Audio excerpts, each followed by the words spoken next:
Pourquoi certaines relations échouent-elles, même celles qui semblaient bénies par le ciel? Aujourd'hui, on va explorer cette question douloureuse à travers l'histoire de Samson et Dalila.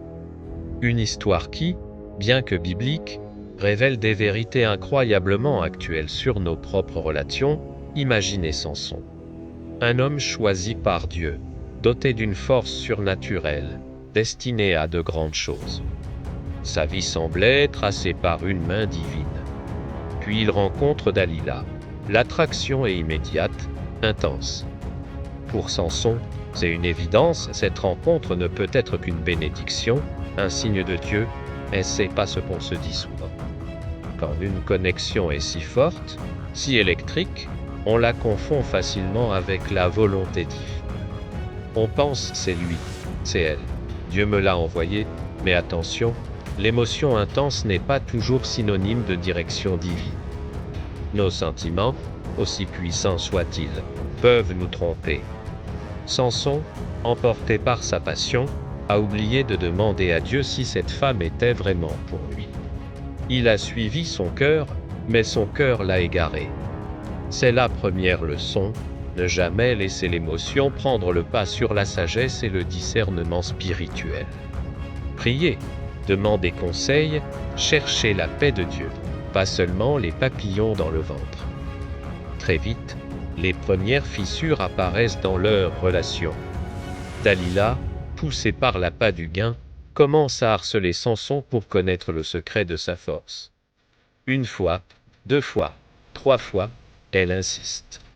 Chaque fois, il lui ment, jouant avec elle.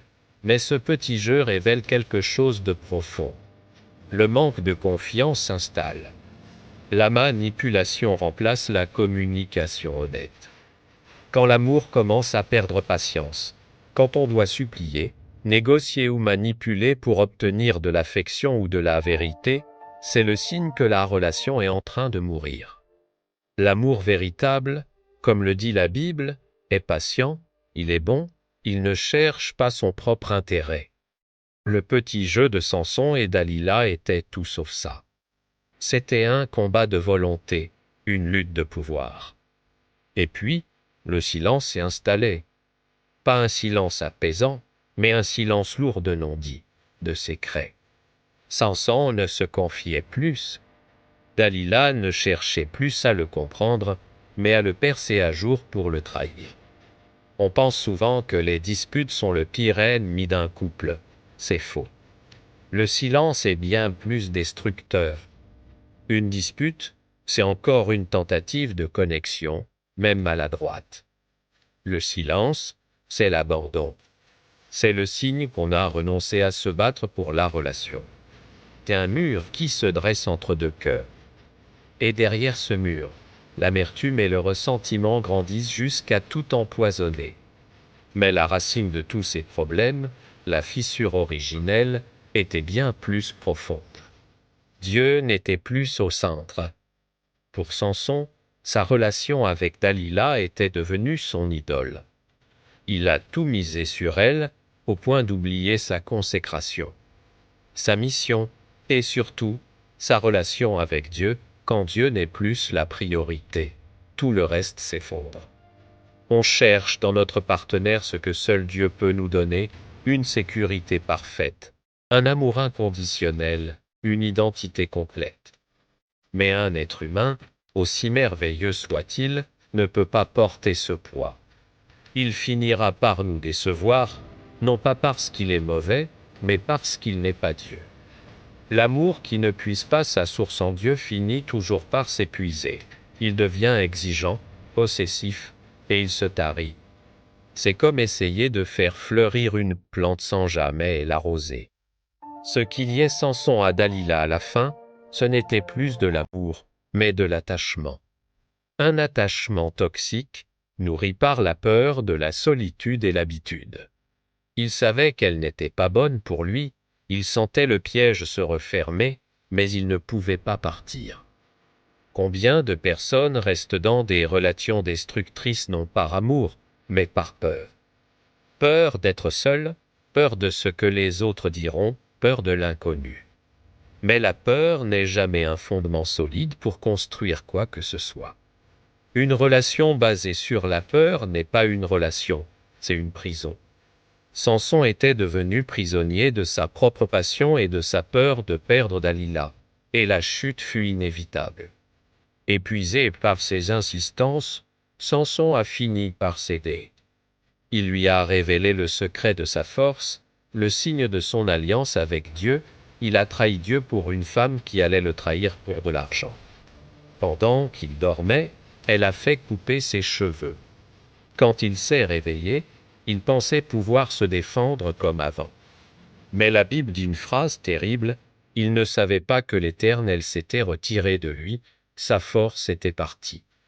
Non pas à cause de ses cheveux coupés, mais parce qu'il avait brisé son alliance avec Dieu. Il a été capturé, on lui a crevé les yeux, et il est devenu un esclave, tournant une meule dans une prison. L'homme le plus fort du monde, réduit à l'impuissance et à l'humiliation. C'est l'image parfaite de ce qui arrive quand on s'éloigne de Dieu pour suivre nos propres désirs. On finit aveugle, esclave de nos passions et de nos échecs. Mais l'histoire ne s'arrête pas là, et c'est là que réside toute la beauté de l'Évangile. Dans le fond de sa prison, aveugle et humilié, Samson a fait quelque chose qu'il n'avait pas fait depuis longtemps, il a prié. Il s'est souvenu de Dieu, et Dieu, dans sa grâce infinie, l'a entendu. Dieu utilise nos plus grands échecs pour nous transformer. C'est souvent au fond du gouffre qu'on lève enfin les yeux vers le ciel. La chute de Samson n'a pas été la fin de son histoire, mais le début de sa restauration. Dieu a utilisé sa plus grande défaite pour accomplir sa plus grande victoire. Lors d'une fête païenne, ses cheveux ayant repoussé, il a demandé à Dieu une dernière fois sa force. Il a poussé les colonnes du temple, qui s'est effondré, tuant plus d'ennemis d'Israël en ce seul jour que durant toute sa vie. Quelles leçons tirer de tout cela? Premièrement, ne confondez jamais l'émotion avec la direction de Dieu, priez pour le discernement. Deuxièmement, l'amour véritable est patient et cherche la vérité, pas la manipulation. Troisièmement, fuyez le silence destructeur et communiquez, même si c'est difficile. Quatrièmement, et c'est le plus important, gardez Dieu au centre absolu de votre vie et de vos relations. Votre partenaire ne peut pas être votre sauveur, seul Jésus peut l'être. Enfin, sachez que même après un échec cuisant, une rupture douloureuse, il y a de l'espoir. Dieu est un expert en restauration. Il peut prendre les débris de votre vie et en faire quelque chose de magnifique. Votre échec n'est pas une fin en soi, mais une opportunité pour Dieu de vous reconstruire, plus fort et plus sage. Seigneur, je te prie pour chaque personne qui écoute et qui a le cœur brisé. Pour ceux qui se sentent comme Samson dans sa prison, aveugles, humiliés et seuls. Je te demande de leur révéler que tu ne les as pas abandonnés, que leur échec n'est pas la fin. Restaure leur cœur, guéris leurs blessures. Apprends-leur à mettre leur confiance en toi avant tout. Donne-leur la force de se relever et de reconstruire leur vie sur le seul fondement solide, toi, au nom de Jésus. Amen. Si ce message vous a parlé, n'hésitez pas à le partager avec quelqu'un qui pourrait en avoir besoin. Abonnez-vous à la chaîne pour plus de contenu qui nourrissent votre foi et vous aide à grandir. Que Dieu vous bénisse et vous garde.